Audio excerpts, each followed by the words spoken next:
Hello friends, welcome back to another video from Shomu's Biology. In this video lecture, we are going to talk about another differential staining technique known as acid-fast staining. So the term differential staining technique, whoa, a lot of words, and acid-fast staining is an example of differential staining technique. Differential staining techniques help us to differentiate different type of bacteria based on their cell structural differences. So acid-fast staining help us to differentiate specific bacteria from the rest of the whole bacteria of bacteria. We can differentiate acid-fast bacteria from the rest of them. So acid-fast stain help us to do that with the help of some changes. So we'll see what acid-fast bacterial staining is. Now the question always lies, we have staining techniques. We have simple staining. That we have a bacteria, we fix it, we put the saffron in, gives the color, we stain it, we can see it under microscope, perfect visualization, or use crystal violet or use methylene blue. The staining always works perfect. So why do you need acid-fast staining? See, there are specific bacteria whose cell wall structures are a little different. The cell wall of bacteria are generally made with peptidoglycan structure.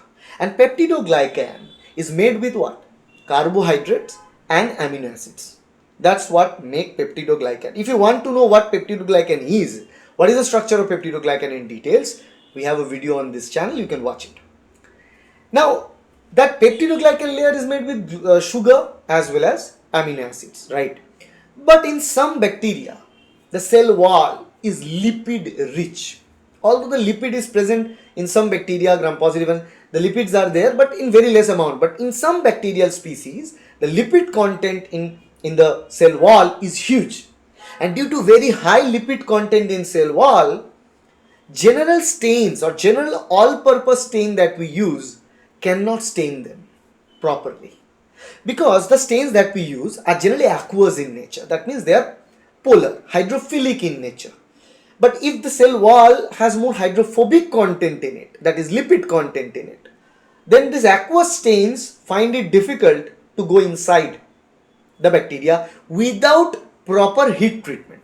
So if you treat the bacteria with heat for 5 to 10 minutes, then it creates pore in the cell wall that allows the stain to go in. So there are some difficulties, right? And they generally don't stain quite easily with aqueous stains. So those bacteria can only be differentiated from the rest of the bacteria with the help of acid-fast staining.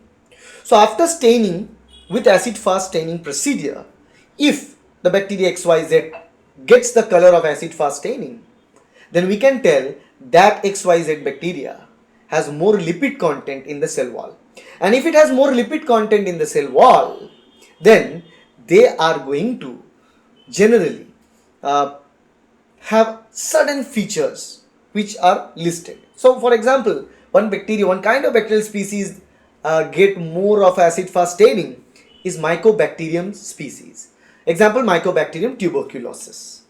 So this acid-fast staining is very important method of staining and simple method of staining that can differentiate Mycobacterium tuberculosis bacteria from the rest of the bacteria. Because let's say someone comes with the respiratory problem and congestion, there might be different bacterial infections, but if it's TB or not, we can easily find out with acid-fast staining, right?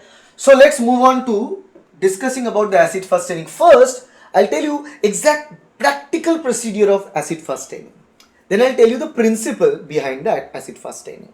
So this is the practical press. So we generally, let's take sputum, because let's say we try to differentiate the Mycobacterium tuberculosis from the rest of the other bacteria. So sputum smear we take. What we do, we fix it with heat or alcohol. Heat fixation generally used. And the very first set of stain used is carbon-fuchsin. So here also in differential staining, you will always see generally more than one stain is used, right? Gram-positive, gram-negative bacterial differentiation is done with gram staining where two different stains are used. In this case of acid-fast staining, two different stains are used. The first stain used is carbon-fuchsin. Carbon-fuchsin stain, what we do, we heat gently for 5 to 10 minutes. Okay, the slide where we put the specimen and we heat it for 5 to 10 minutes after adding carbon-fuchsin. The idea is, as I told you, we need to heat the bacteria so that the cell wall creates pores so that the stain can go inside the bacteria. So that's what we hit for. After that we wash it with water.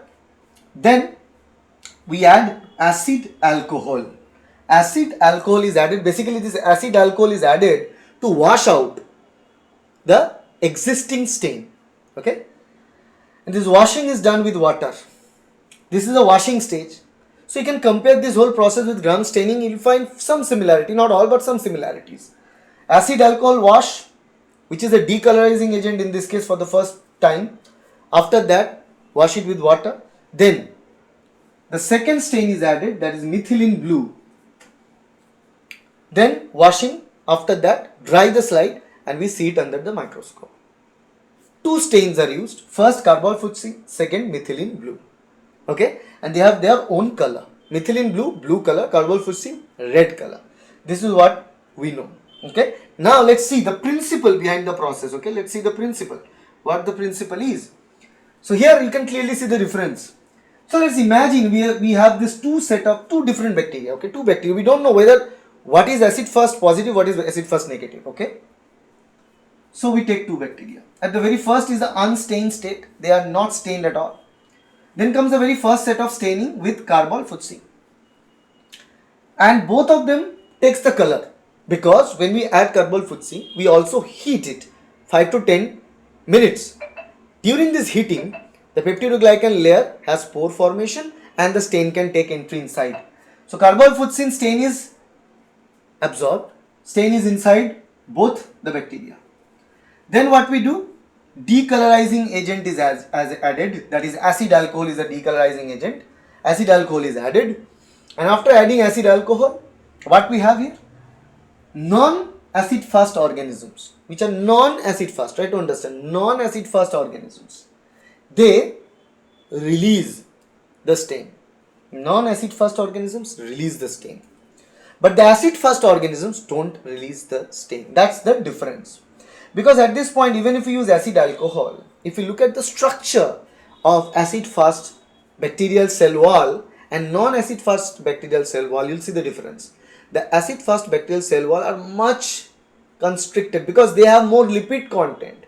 It's not possible for the acid fast organism to release the stain or carbol-fuchsin to be released from that due to the covering or higher content of fat or lipid in the acid fast organism. So they retain the stain.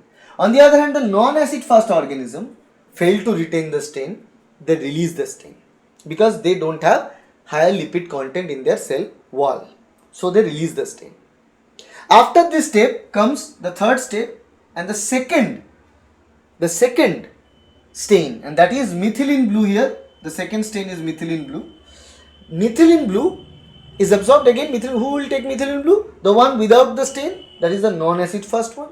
They will take the methylene blue color, and the acid fast already had the acid like the carbol-fuchsin stain, so they are not going to take the methylene blue. So at the end, one type of bacteria will be colored blue, which is non-acid fast organism. The other bacteria which remained red is acid fast organism. So in the acid fast staining, after first step of carbol-fuchsin staining, if you see it under microscope, you cannot differentiate the acid fast bacteria from non-acid fast bacteria. But after the last or second staining process, you can easily differentiate based on the color changes. And how you will see these differences, you can clearly see this is acid fast staining, where you see the red and blue, the red color and blue color. Okay, that's the difference between the two. The red one is acid first positive and the blue one acid first negative. Now if the sputum has Mycobacterium tuberculosis, then it will be easily visible with the help of this red color staining. Okay, that's the idea of acid first staining in the very first place.